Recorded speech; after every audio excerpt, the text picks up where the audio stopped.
Good afternoon and welcome to today's Georgetown Alumni webinar, sponsored by the Georgetown University Alumni Association.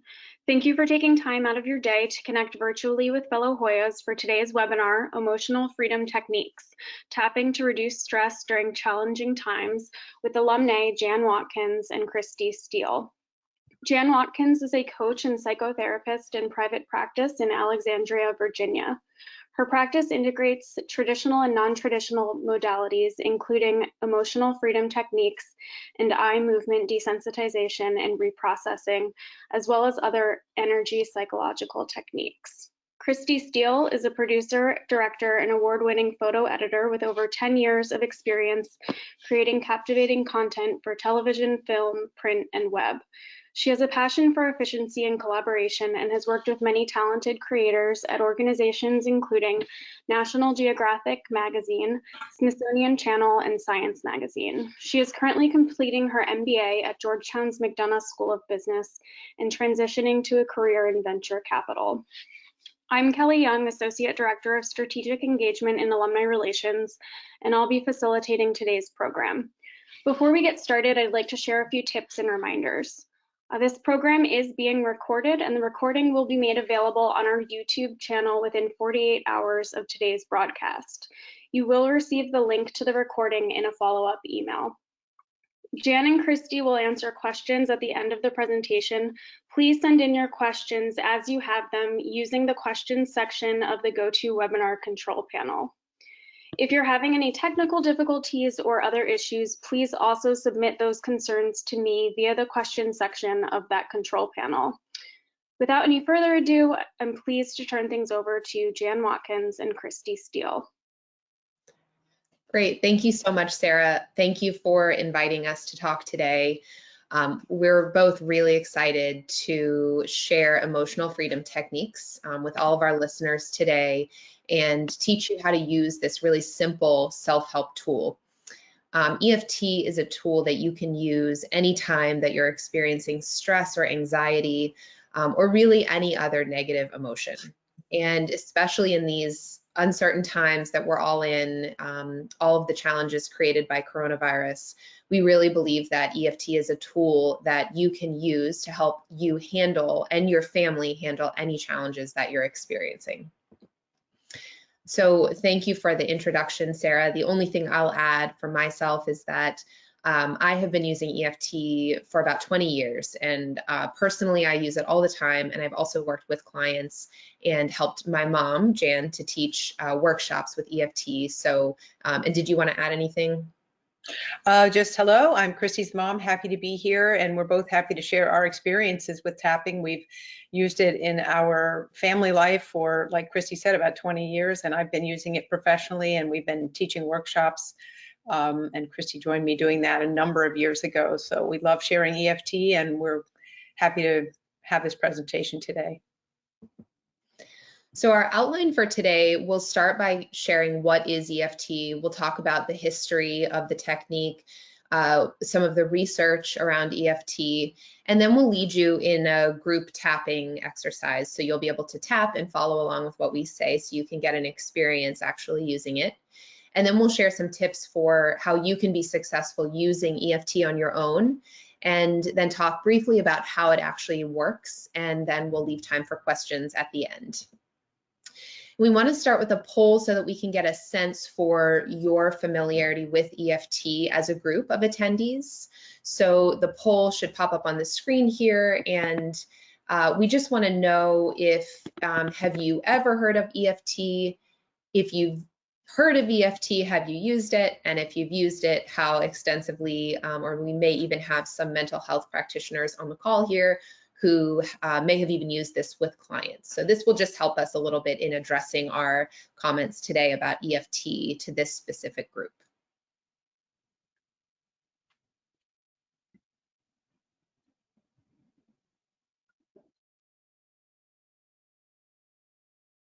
Great, so we have almost over half of the group who has not heard of EFT, so we're so glad you're here today. And then we have the other half have either heard of it and used it a bit or not really. So that's great. So we are going to start at the very beginning here. what is EFT and why did you all log into a call about EFT? At its core, EFT is a very simple, evidence-based self-help tool that involves tapping on acupressure points on the body while thinking of a problem or a stressful situation. It's an easy way to reduce the emotional impact of memories and incidents that trigger emotional distress. Clinical trials have proven EFT to be effective in reducing anxiety, depression, and similar problems by reducing levels of the stress hormones like cortisol in your body. When you tap, you reduce the brainwave frequencies that are associated with stress, and you amplify the brainwave frequencies that are associated with relaxation. EFT can help you decrease stress around things in your life that you don't want, and it can actually also help you move toward things in your life that you do want. And we'll talk a little bit later about how to apply this for yourself. People always ask, what can I use EFT for? In truth, you can use EFT to address anything that's causing you distress. So this could include a negative emotion, sadness or fear. This could include a physical pain, a backache or a headache. It could really include any situation or experience that's provoking anxiety. In everyday life, this might mean sadness over losing an important relationship. It might mean tapping on knee pain because you're a runner. It might mean tapping over on even your anger at a driver cutting you off. But over the past few months, as we all know, we've experienced increased levels of stress and anxiety because of all the uncertainty around coronavirus. So we're not really operating under normal conditions, and EFT can be a really great tool to help you reduce some of this heightened anxiety and stress that you're probably experiencing. We can tap on fear about the virus itself. You can tap on concern for vulnerable family members, your frustration over the impact that coronavirus might be having on your plans, big or small, and or even the anxiety-provoking thought of being quarantined in your house for weeks at a time. And right now, before we get too far into our presentation, I want to lead you in a pretty quick demo on how EFT works so that you can really start to get a sense for yourself of kind of what it's like to go through two simple rounds of EFT. So you can tap along here, and I am going to lead this round, and Jan will be sort of the client. So she's going to repeat what I say. And if you want, you can speak out loud and tap along with us and repeat when Jan talks. So the first thing I would say is just get comfortable, take a deep breath, and tune into your body. See what you're feeling right now. Do you have any stress, anxiety? Do you feel it anywhere in your body? Do you have a headache? Do you feel tension in your stomach? Do you have an actual physical pain somewhere? Tune into that and get a SUDS rating. This is a subjective units of distress rating. So from 0 to 10, just write down or just remember how bad it is. So a 0 is it's fine and a 10 is it's terrible. And ideally with the tapping, we're going to get that SUDS level down. So let's start, and we're just going to be pretty general with our tapping here, and I'm going to use just the word stress in my body, and so you can follow along. So we're going to do a setup statement, which includes a negative and a positive. So the negative is, even though I have this stress in my body, Even though I have the stress in my body, I love and accept myself. I love and accept myself. And that's our positive. And if I love and accept myself feels a little bit airy-fairy to you, you can just say something simple like, I'm okay. So we're going to do this 3 times on this karate chop point, 2 more. Even though I have this stress in my body, Even though I have this stress in my body, I'm okay. I'm okay. Even though I have this stress in my body, Even though I have this stress in my body, I'm okay. I'm okay. All right, so let's do a round. On a round of tapping, we start on the top of our head. You're just going to tap anywhere on the top of your head there, use all your fingers, and we're going to use our reminder phrase, which is just going to be stress. So stress. Stress. Okay, and on the inside of your eyebrows, you're going to tap there. You can tap on one side, you can tap on both. It's either way is fine. Stress. Stress. Okay, tap on the outside of your eyes, stress. Stress. Under your nose, stress. Stress. On your chin, stress. Stress. Okay, and then we're going to tap beneath our collarbones about an inch and out about an inch. This stress. This stress. Okay, and then we're going to tap under our arm, this stress. This stress. All right, and then we're going to come back to the karate chop point here.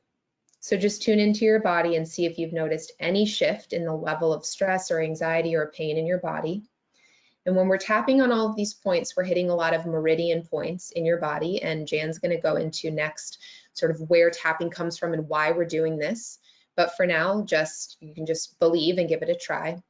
So now that you've tuned back in and seen maybe your level of suds went up, or maybe you did feel a little calmer, let's do one more round. So even though I have this remaining stress in my body, Even though I have this remaining stress in my body, I'm okay.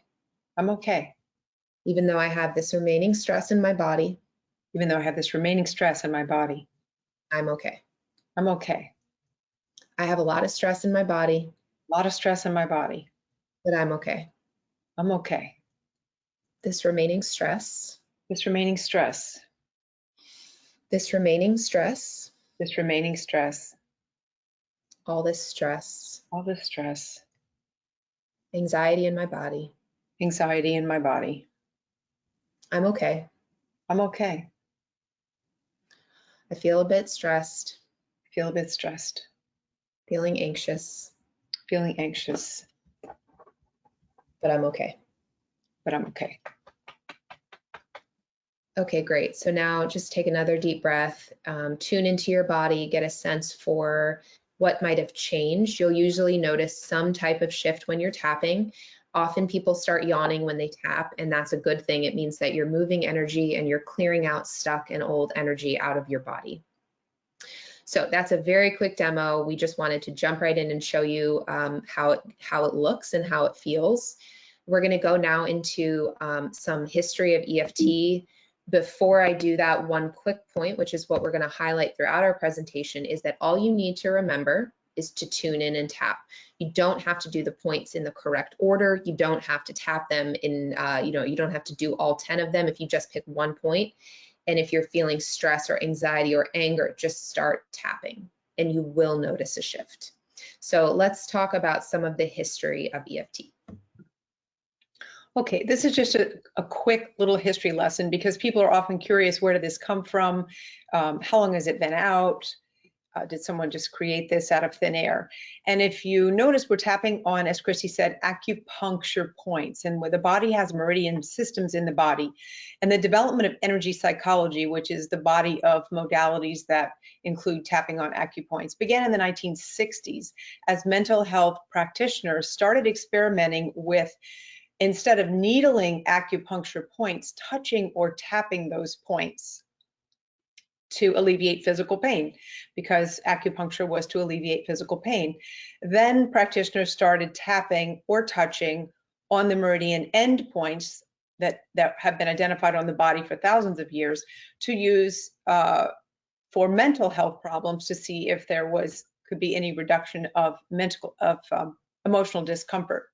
So we started with acupuncture needling for pain, but then found that by applying pressure or simply touching those points, physical pain could be alleviated, and as well, emotional pain would also dissipate. The next logical step then was to incorporate the use of those tapping points in a psychological setting. And today we use a simple version of tapping by tuning in to negative emotions or stress in the body, or limiting cognitions that hold us back. In the 1980s, Roger Callahan was a psychologist in California. He was working with a patient who had a water phobia and nothing worked. She was what they called treatment resistant. He had been studying acupressure and acupuncture and was familiar with the fact that the different points, certain points on the body are associated with the major organs. So when his client reported to him that when she thought about water, her stomach got tight and she had discomfort in her stomach, he sort of instinctively said to her, tap here. So as she was thinking of water, tuning in, she started tapping on this one point under the eye. It's the bony point right under your pupil, which is the meridian that runs through the body and is connected with the stomach organ. The story goes, and he writes about this in his 1985 book, 5-Minute Phobia Cure. The story goes that she was from that point forth cured of her phobia. And we do get what we call 1-minute wonders. More often, however, we have to unpeel the layers of the onions and get down to the root cause of disturbances that we're having today. So Callahan created a system of power therapies known as thought field therapy. It was a little more complicated. You have to tap in certain order, certain ways you tap for certain emotions. And Gary Craig, who was a very basic, down-to-earth, retired businessman who had been trained at Stanford as an engineer, was interested in self-help and took some trainings from Roger Callahan. And he simplified the process into what is now EFT, or emotional freedom techniques. And back in the late 90s, he put together a series of DVDs, traveling around, working with people, and sold those DVDs. And that's where the first generation of EFT tappers, including me, learned EFT. So the discovery that psychological change can occur in such a simple way has been a major breakthrough in mental health. It's a radical departure from what we've always thought was the standard, and that is talk therapy, which dominated psychology in the 20th century. And many people still think of therapy and personal growth and breakthroughs as associated with talk therapy. And that's what Sigmund Freud taught, that we need insight for change. But recent updates in the mental health field have continued to recognize the importance of the body, of the somatic element in change. Movements in the 70s and the 80s, such as mindfulness and hypnosis and breath work and meditation, and many, many others, started to focus on incorporating the stress level in the body that was obviously contributing to dis-ease in the body, physically and emotionally. The idea then that the mind and body must both be included in the healing process is more widely accepted today. Although it may not seem realistic that tapping on meridian points located on your face or your hands can change the way you think or feel, it has become known as a fast, effective way to do just that. EFT and its predecessor, thought field therapy, and other related modalities, often called the energy modalities, have now been in use for more than 20 years. And EFT has been used for just about any condition or diagnosis or problem that you can think of. We included just a couple of slides here on research so you can feel confident that this is a researched technique. Back in the early days, we really didn't have any research behind EFT. We just knew that it worked, so we kept using it. The American Psychological Association sets the standards for a technique or a modality to be considered evidence-based, and the EFT body of research has now met those criteria at the levels of being efficacious or probably efficacious as a successful treatment. Also, the government organization SAMHSA includes TFT, on which EFT is based, as evidence-based, and it's expected that EFT will be included on that list shortly. After many years, maybe as much as 20 years, the U.S. Veterans Administration finally approved EFT for use in the VA hospitals. And this was one of Gary Craig's early efforts, was to try to get EFT in use with veterans with PTSD, and that has now finally happened. To date, there have been over 116 clinical trials. 51 of those are the gold standard randomized controlled trials, and there are at least 5 meta-analyses at this point which combine the result of studies on similar topics, all showing positive results for EFT.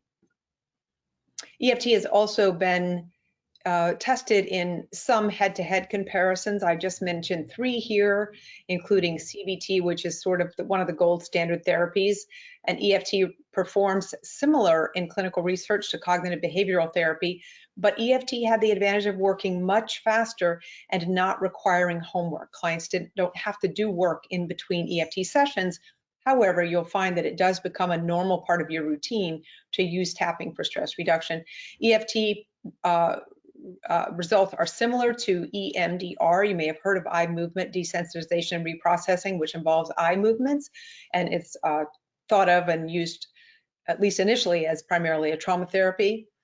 However, EFT has a little bit of an advantage there because we do use EFT as a self-help method, and clients take that home with them. They don't have to do homework, but it's a method that they can use really throughout their day and throughout their week. And I find that clients will come back and say, oh, this happened to me and I just found myself starting to tap. It becomes a very natural way to reduce your stress. And then EFT performs significantly better than narrative therapy. Christy mentioned a couple of these, but the research also, after the research in a field verifies that with the new modality that it is effective, the next stage is to go to what is it actually doing? And these are some of the more recent studies about what EFT is doing to our body as we tap. In one study, an hour of tapping resulted in a cortisol reduction of 24%.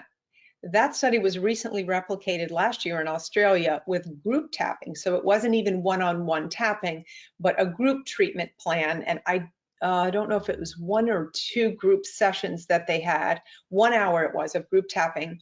And the cortisol reduction after that 1 hour of group tapping was actually 42%. Research has also shown that EFT normalizes EEG levels, reduces food cravings, and even has a positive impact on gene expression. You can go to EFTuniverse.com where all of this is summarized, and you'll find a list and links to just about all the studies that have been done. And there's a lot more information there, including more than, I think, 5,000 anecdotal stories, which are not clinical research, but anecdotal stories of people writing in of stories of how they've used it for just about anything you can imagine. And now I'll turn it back over to Christy, and we'll do some more specific, actually general tapping, but we'll tap around what might be happening in your lives today with the current situation. Christy? Great. So if you're able to, please tap along with us. If you're not, that's fine. But if you can, please do, because it will be very useful for you to have the experience. So we'll do a few more rounds of tapping this time, and I'm going to focus on issues that people are experiencing related to coronavirus and all of this stress and anxiety.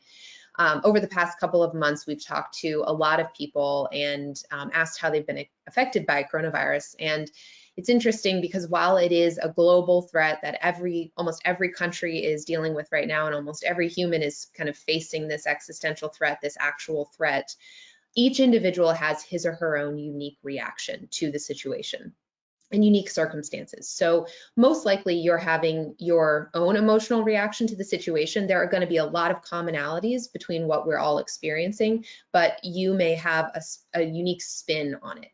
The first thing we want to do is run another quick poll and get a sense for what emotions this group on the call today has been experiencing in the past couple of months. And you can select one or more of these emotions. So anger, frustration or irritation, grief and sadness, anxiety and stress, and fear. And it's likely that you've probably experienced all of these at one time in the past few months, but go ahead and select the ones that feel the most true for you. And then we'll give our group tapping a try.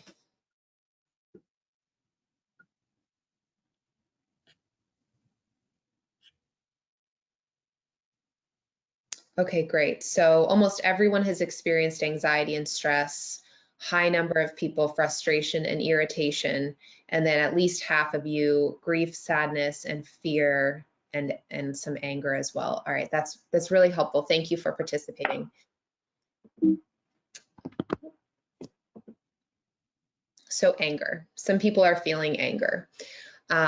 This can be anger at politicians and countries, how they're handling it. This can be anger at people who aren't following the social distancing rules. This can be anger about the lack of testing availability.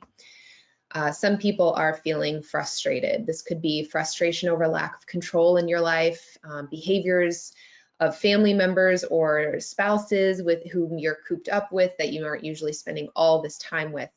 People are sad about losses in your life, maybe things that have changed, things that are looking different now because of coronavirus. And as I said, for each person, these feelings are going to be slightly different. And if you're tapping on your own or with a practitioner, ideally you're going to get very, very specific about your exact reaction to this situation. Today we're going to tap as a group, so I'm going to bucket these emotions into kind of the 5 sections that we just sort of talked about and asked about in the poll. And you may not be experiencing all of them, but anxiety and stress, it looked like almost everyone had experienced that. So we're going to prompt you. You can repeat after us. Some of the things may not feel right to you or relevant to you. You can say them anyways. There's something called borrowing benefits in EFT. So if you tap along, you're gonna get some benefits, even if you feel that maybe you're saying things that aren't exactly accurate for you. So let's start again. We're going to start on the karate chop point here. And again, I'll lead, and Jan is going to repeat what I say, so you can repeat along with her if you'd like to. Let's start with frustration. Christy, would there be people listening without video, so you can tell them we're tapping on the side of our hand? Yep, it couldn't hurt. So we're going to start on the karate chop point, which is the outside of your hand on sort of that fleshy part. And you tap with your, say, left hand on that part of your right hand. Or either hand. Or either hand. You can switch back and forth. So I'll say the points out loud as we go through the rounds. So let's start with frustration. And we're going to do our setup phrase again, and we'll do it 3 times on this karate chop. So even though I'm feeling frustration. Even though I'm feeling frustration. I'm okay. I'm okay. Even though I'm irritated. Even though I'm irritated. People around me. With people around me. With the situation. The situation. I'm okay. I'm okay. Even though I'm holding a lot of frustration right now. Even though I'm holding a lot of frustration right now. I'm okay. I'm okay. All right, let's tap on the top of the head. So all this frustration. All this frustration. Inside of the eyebrows, all this frustration. All this frustration. Okay, outside the eyes, too much to deal with at once. Too much to deal with at once. Under the eyes, I don't even know what I'm feeling, but I'm frustrated. I don't even know what I'm feeling, but I'm frustrated. Frustrated that things are not normal. Frustrated that things are not normal. On the chin, people keep talking about a new normal. People keep talking about a new normal. I don't want a new normal. I don't want a new normal. Okay, collarbone point, all this frustration. All this frustration. Under the arm, irritation. Irritation. Okay, go back to the karate chop point.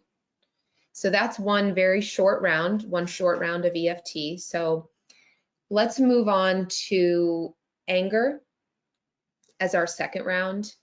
And again, tune into any anger if you're feeling it, and if you're not, just tune into what you're feeling. But let's do a round on anger. So even though I'm angry. Even though I'm angry. I'm okay. I'm okay. I don't even know who I'm angry at. I don't even know who I'm angry at. But I am, and I'm okay. But I am, and I'm okay. I'm angry at everything. I'm angry at everything. And I'm okay. And I'm okay. Okay, top of the head. So this situation shouldn't have happened to us. This situation should not have happened to us. Inside of the eyes, I'm extremely angry. I'm extremely angry. And tune in outside of the eyes, tune into where you might feel this in your body. So maybe there's anger in your throat. You might feel a pit in your stomach. Sorry, I did under the eye. Now I'm under the nose. Okay, tap on the chin. All this anger. On your collarbone point, all this anger. All this anger. Under your arm, I'm just angry at the world. I'm just angry at the world. Okay, let's go back to the karate chop point. And again, just take a deep breath, tune into what you're noticing for yourself. And if you want to take notes, you can on what you're experiencing. And you can come back to it later and tap on your own, on your specific emotions. So let's do a round on sadness and grief. Even though I have all this sadness. Even though I have all this sadness. And grief. And grief. I'm okay. I'm okay. Sadness over what I lost. Sadness over what I lost. I'm okay. I'm okay. Even though I'm grieving from my life before coronavirus. Grieving for my life before coronavirus. I'm okay. I'm okay. All this sadness. All this sadness. On the top of the head. Inside the eyebrows, all this sadness. All this sadness. Outside the eyes. And you may notice that as we go through these emotions, if you tune into your body, tap under the eyes now, you may notice that you feel them in different places in your body. I don't know, just for me, thinking of sadness, and it's a heavier feeling, and whereas an anger might be a much more active feeling. So just tune into that and what you feel in your body for you. That's a really good way to tap. Tap on your chin, all the sadness. Sadness. Sadness for family members, tap on your collarbone. Sadness for family members. Sadness about this weird new normal. Sadness about this weird new normal. Okay, and go back to your karate chop point. And let's tap on, we didn't have this one in our poll, but I'm gonna add it in as our last round, guilt. This is something that a lot of people say they have. So maybe you're sad about your plans have changed, your graduation was canceled, you have weddings that were canceled, you can't see your friends. But a lot of people say that and then they say, but I shouldn't feel that way because I'm better off than a lot of people. So let's tap on any guilt you might have about feeling sad or upset or angry. So even though I'm guilty, even though I feel guilty, I feel guilty. That I'm complaining. And I'm complaining. Because I have it better than a lot of people. Because I have it better than a lot of people. I'm okay. I'm okay. So even though I feel sad, but I also feel guilty. Even though I feel sad, but I also feel guilty. I'm okay. I'm okay. Even though I feel all this sadness, I'm sorry, even though I feel all this guilt. Even though I feel all this guilt. I love and accept myself. I love and accept myself. Okay, let's tap on the top of the head. All this guilt. All this guilt. Inside the eyes, I shouldn't be worried about this stuff. I shouldn't be worried about this stuff. Outside the eyes, other people are dealing with a lot more than I am. Other people are dealing with a lot more than I am. Under the eyes. And let me just emphasize that I'm not saying this as a judgment. I'm saying this as things that people have told us they're feeling. You may not be feeling that, which is fine, but we're just going to go through it because we know some people are experiencing this. So under your nose, all this guilt. All this guilt. On your chin, I shouldn't be focused on myself. I shouldn't be focused on myself. Collarbone, other people have it a lot worse than I do. Other people have it worse than I do. Under your arm, I shouldn't be selfish. I shouldn't be selfish. And back to the karate chop point, all this guilt.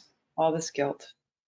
All right, so we're gonna do one we're gonna do an ending choices statement here. And with a choices statement, we're gonna do 3 quick rounds, and we're gonna do, the first one focuses all on the negative. The second one focuses on a positive choice statement. And the third one will focus on alternating so that we can try to kind of confuse our brain and clear out some of this stress that we're feeling. So we'll put a nicer picture up there now. And let's just make our choices statement something really simple. I choose peace. So we'll do our first negative round. Even though there's all this uncertainty. All this uncertainty. I choose peace. I choose peace. All right, so we'll do a round on peace. So top of the head, I choose peace. I choose peace. Inside the eyebrow, I choose peace. I choose peace. Oh, I did it wrong. I did the positive first. Let's do the negative for the rest of this round. So all of this uncertainty. That picture caused you to flip into peace. I know, I did it wrong. All this uncertainty. It doesn't really matter, but. Yeah, you can't do it wrong. So we're gonna focus on the negative right now. So the sadness under the eye, under the nose, this frustration. Frustration. On the chin, guilt. Guilt. Collarbone, anger. Anger. Under the arm, all the sadness. All the sadness. Okay, so now we'll actually do a positive round. So let's go back to the karate chop point on the outside of your hand. I choose peace. I choose peace. Top of the head, I choose peace. I choose peace. Inside your eyebrows, I choose peace. I choose peace. Outside of the eyes, choose peace. Choose peace. Under the eyes, peace. Peace. Under the nose, I choose to be peaceful. Choose to be peaceful. On your chin, I choose to be peaceful. Choose to be peaceful. Collarbone, I choose to be peaceful. I choose to be peaceful. Under the arm, I choose to be peaceful. I choose to be peaceful. Okay, so that is a bit of a longer tapping session, but on your own, you can go until you feel really calm. And we'll give a couple resources at the very end, but on Jan's website, there's a tapping diagram that's shown here, and there are specific instructions for how to do tapping on your own. So you can go and check those out later. So now we're going to give you a few tips for tapping success on your own. Okay, so we gave you a very simple introduction. We wanted you to see what it actually looked like to tap through something. Tapping is a big group like this. We try to just keep general statements. With EFT, generally what you're going to do is you're going to be focusing very specifically on what you're experiencing, and you're going to focus on the negative. And another way of saying negative is you're going to be focusing on the truth of how you feel, not politically correct, not what you think you should feel, not what you would tell other people you feel, but what you legitimately, truthfully, sincerely are feeling in your body and your emotions. And sometimes those don't look very nice, and people feel a little shamed or embarrassed and say, I shouldn't say this, but here's how I really feel. So we're focusing on what's truthful, specific, and negative, and we're staying tuned in. So as we were talking, we're not necessarily tuning in today to the things that we're saying. We're trying to cover a lot of bases to see if we could pick some things that you might be experiencing. But when we're tapping ourselves, we're going to be tuning in exactly to what's happening. And if it's sadness, we're going to stay with sadness and even get more specific than that. I'm sad because of a very particular situation, and I'm going to tune into the situation, and I'm going to tap. At this point, when we're doing a tapping session, we avoid mental processing, logic, analysis. I shouldn't feel that way. Maybe I feel this way because of the way my mother treated me. I've always been this way. It doesn't make sense. So the rational mind we don't need for the EFT process. It will come online once we reduce the emotions. The rational mind, then we bring it. We put the blood flow back in once we get out of fight, flight type emotional response. And the cognitive brain at that point will help us and say, everything's okay. We're actually, if you look at things rationally, we're okay. But when we're in an emotional triggered stress, it would be like trying to rationalize with a 2-year-old. We're just going to stay with the emotion. We're going to give a calming signal to the body and put aside the story. So the story can get us triggered and the statements can get us triggered, but with tapping, we're just going to tune in and feel it. So we can tap on an emotional reaction, and Christy went through several of the emotions that we polled you on.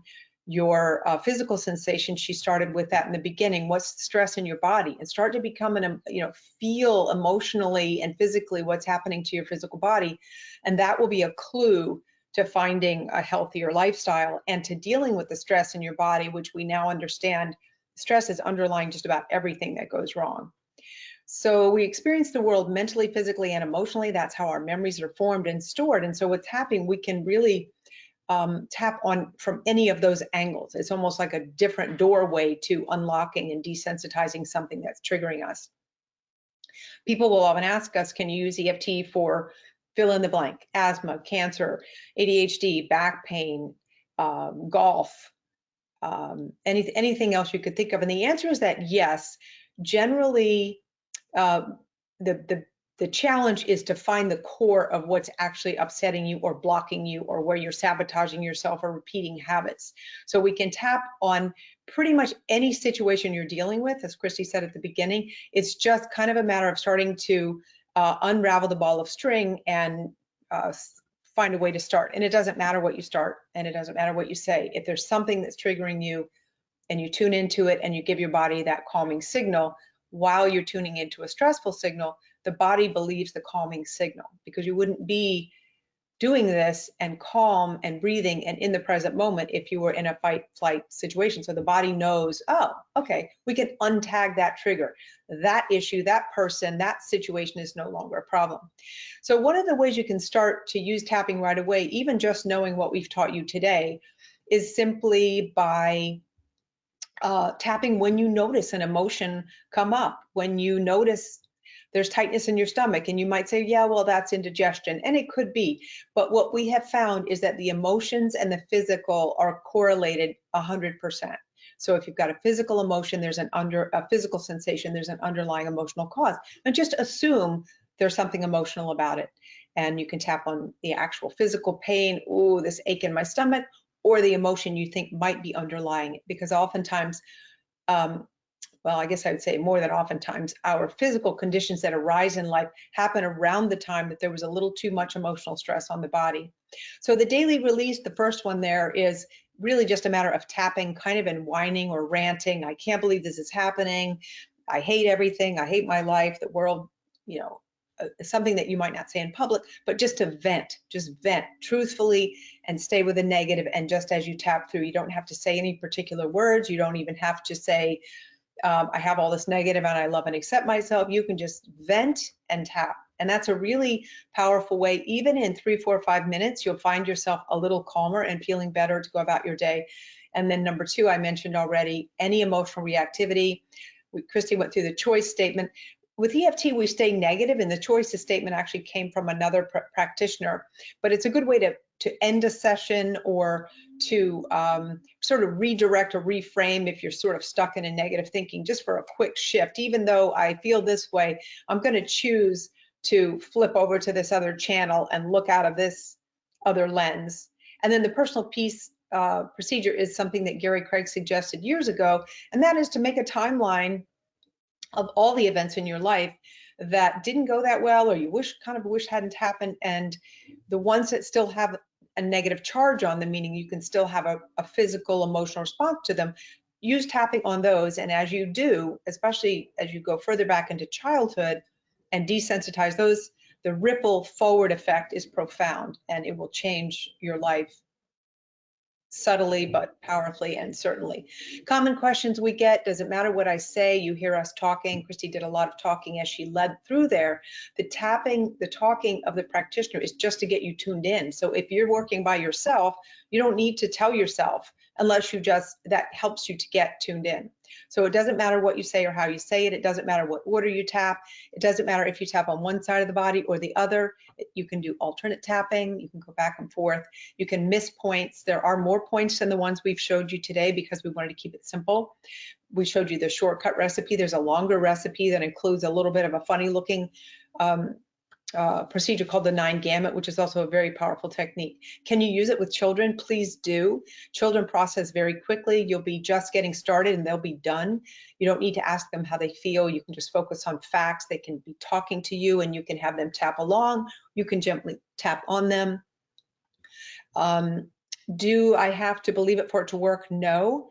If you're blocking it subconsciously or consciously, you'll come to a stall and you'll have to work around that, but you don't have to believe it. It will work whether you believe it or not. I have used EFT from an 18-month-old who wouldn't get in her car seat to people with cancer diagnosis going through surgery, to ADHD, to a little boy who's about to get kicked out of school because he had too many demerits, asthma, back pain, and the regular emotional range. So definitely try it on everything. You'll be amazed. Do it, give it a few tries, because sometimes the results are so subtle, it's hard to believe kind of that the shift actually happened. And just a quick couple of slides here on what is actually going on. How is it working? A simple explanation is that we're counter conditioning. We're taking a conditioned response our body has and we're desensitizing it by putting it in front of the body, mind, and saying, hey, see this thing? It's actually not a big deal because we're fine. We're sitting here, we're breathing. We have to be in the present moment to heal something that happened before that's still triggering us. Even Einstein said that you can't fix a problem in the same energy that it was created in. So in order to heal a problem that was created in some old energy, we have to be sitting here grounded, feet on the ground, whatever you need to do to be in the present moment. And we're giving the body this calming signal to keep us here and to keep us calm as we tune in. So counter conditioning is a simple explanation. A recent new theory called Reconsolidation Theory came up in recent years. Let's see, we used to think that emotional memories, strongly encoded emotional memories were permanent and the learning was fixed after a certain age. The brain just threw away the key. Recent research in this field, however, shows that there is a brief period when you tune back into a memory when a memory can be reconsolidated, reconfigured. The brain can give it some updated information. And the 3 conditions for this memory reconsolidation, just coincidentally, are exactly what tapping does. And this wasn't a collaboration here with tapping people and research people, but the memory people came up with these 3 conditions, which is you re-expose to the memory, and We believe that can be some sort of subtle re-exposure. You don't need to re-traumatize yourself. And then a contradictory juxtaposition experience, which in our case is the tapping. You could also probably have great success with breathing or mindfulness or being fully in your physical body. And then repetition is the third. So we're repeating, even though I have this, I'm okay. I have this, I'm okay. I have this stress, I'm okay. And that seems to update, reconsolidate the memories and correct sort of the negative functional belief that we got out of that old experience. EFT can help us desensitize triggers, remain grounded and calm with more cognitive resources. Once we're no longer triggered, the brain can now stay online and we can use the wisdom that we actually have to make choices and to not be responding automatically from our subconscious mind to old triggered responses. As we reduce stress with EFT, then all of our resources become available. We can make clear decisions and respond in a more neutral, powerful way. It doesn't mean it makes us robotic. It means it clears old baggage. I'm going to still have emotions today, but I can feel them, process them, release them, which is what animals in the wild do. And it's a whole nother field called that's based on the studies of animals called thematic experiencing. So we can then move toward becoming the best version ourselves. So that's a very quick summary of what we sometimes spend 4 days doing. And I'll turn it back to you, Christy. So in conclusion, yes, we have thrown a lot at you in 45 minutes. Thank you so much for listening. A couple of closing thoughts from us. So tune in and tap, try it on everything. Don't be afraid to just literally start tapping anytime you feel stress, anxiety, fear, frustration.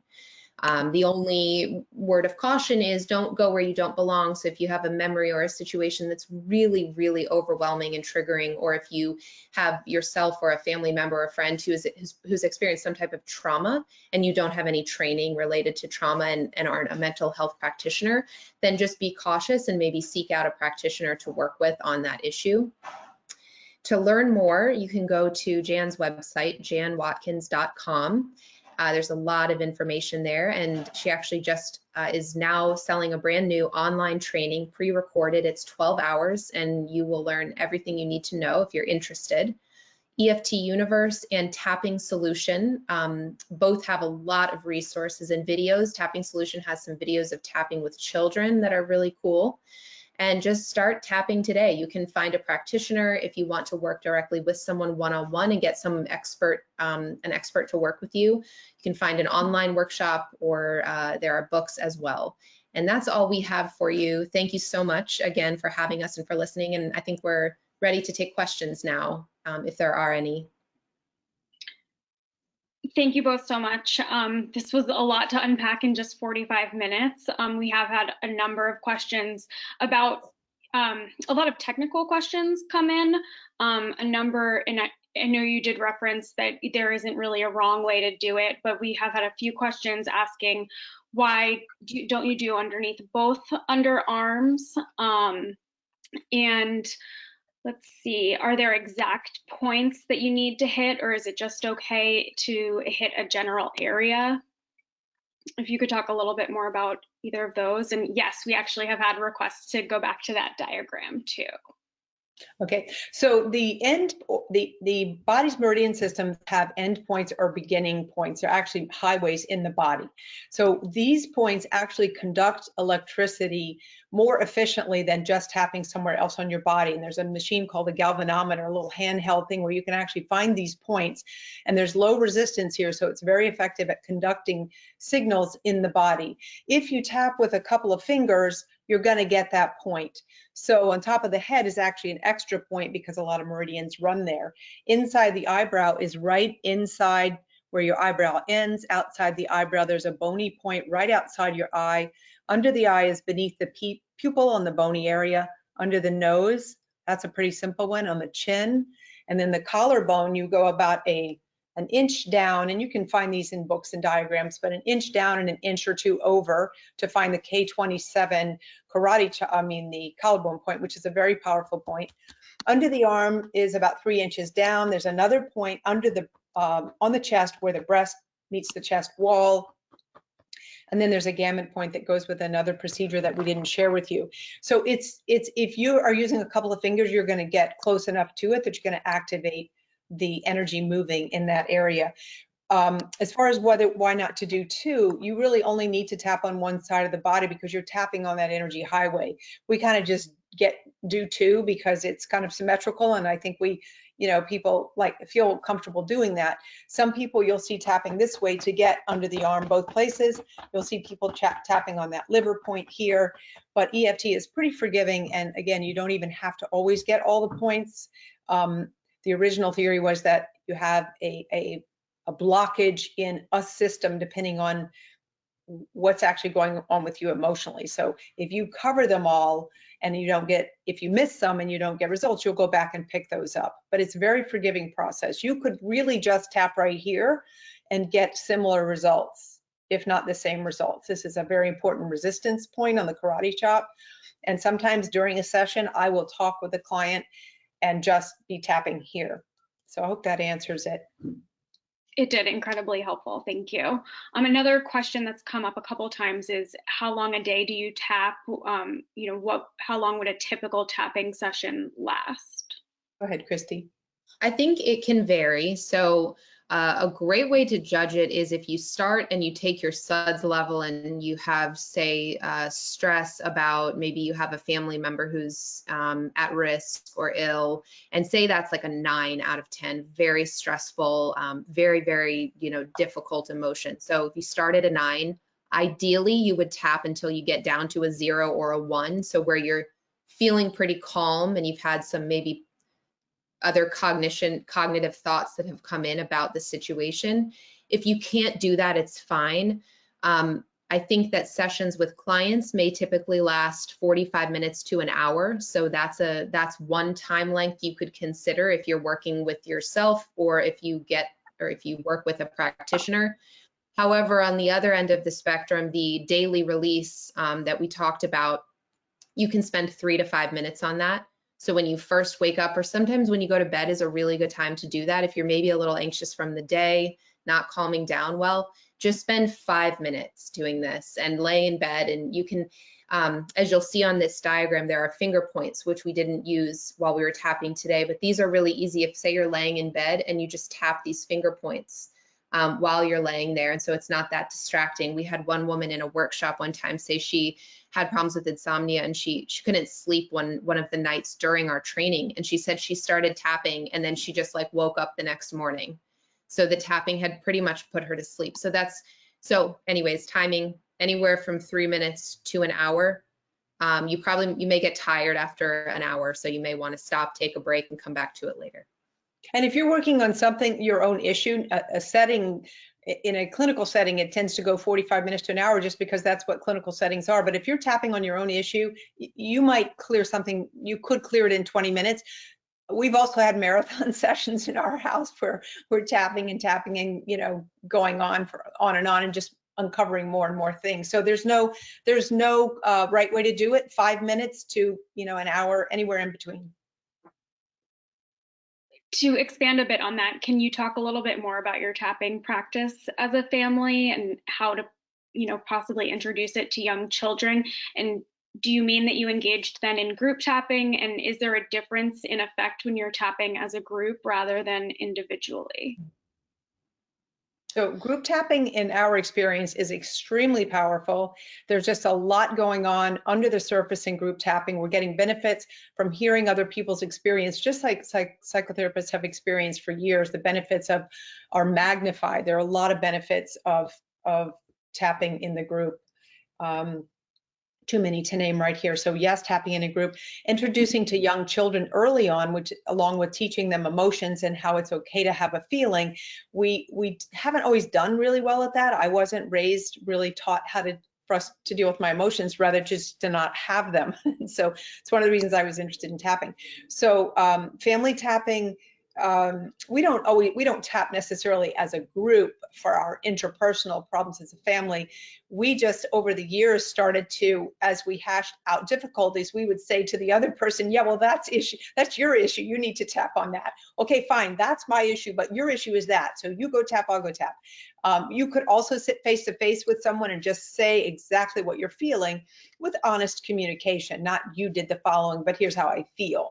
So you can do it in a group. Family tapping is an amazing idea. I've done that with groups in my practice, having all of the families there. And we've done it in workshops sometimes where we have had families in workshops where they'll take turns talking and tapping when the other person has to listen. So it's only limited by your by your inability to come up with amazing solutions. You can do anything with tapping. It became a normal part of our growing up family. I learned it when the kids were young.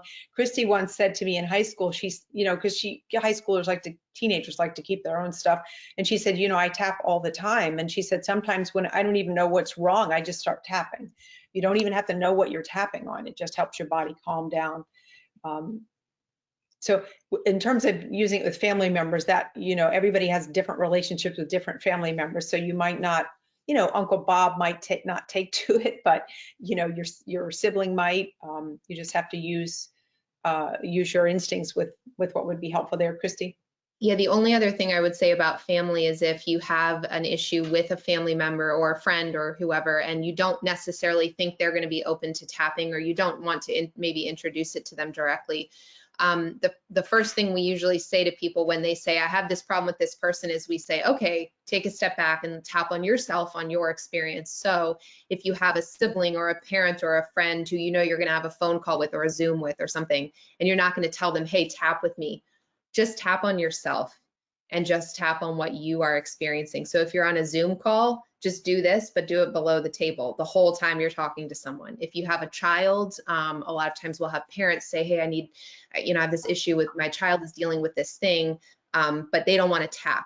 That's okay. As the parent, you're going to tap on your experience, observing your child have that experience, and you're going to try to get your reaction down to a 0, and then you'll be better equipped to then maybe support your child in making the right move. So just always tap on yourself first, or as a way to move forward if the other person doesn't want to tap. And if I can add to that just for a second, where our first inclination when we have a problem with someone is that they're the problem. And if they would just change, we'd be fine. But the cool thing about tapping is that we have the power to take it into our own hands and see what is in it for us, what is our part. And once we take care of that part, often the problem corrects itself. Very, very helpful. We do have a number more questions coming in, and I know that we don't have time for all of them, but I think we have time for probably just one more. And there are a lot of questions coming in that are very, personally situational. And, we will follow up with a recording of today's session and some other resources. But I'm wondering if you could touch just quickly on, for people who are asking, if some of the points that do correspond with certain issues. Like I know you mentioned your gut being kind of tied to that point underneath your eye. So if you could talk a little bit more about those. So that actually was what was the original system of thought field therapy that Roger Callahan created, and you can still find information about that, the thought field therapy, but it's a more complicated algorithm. So you would look up and you would say, I'm fearful, so I need to tap here, then say the following. So it was a little complicated, and Gary Craig said, let's just simplify it. So we don't actually associate a point with a different emotion or do that. We just simply tap on all the points, so it doesn't matter.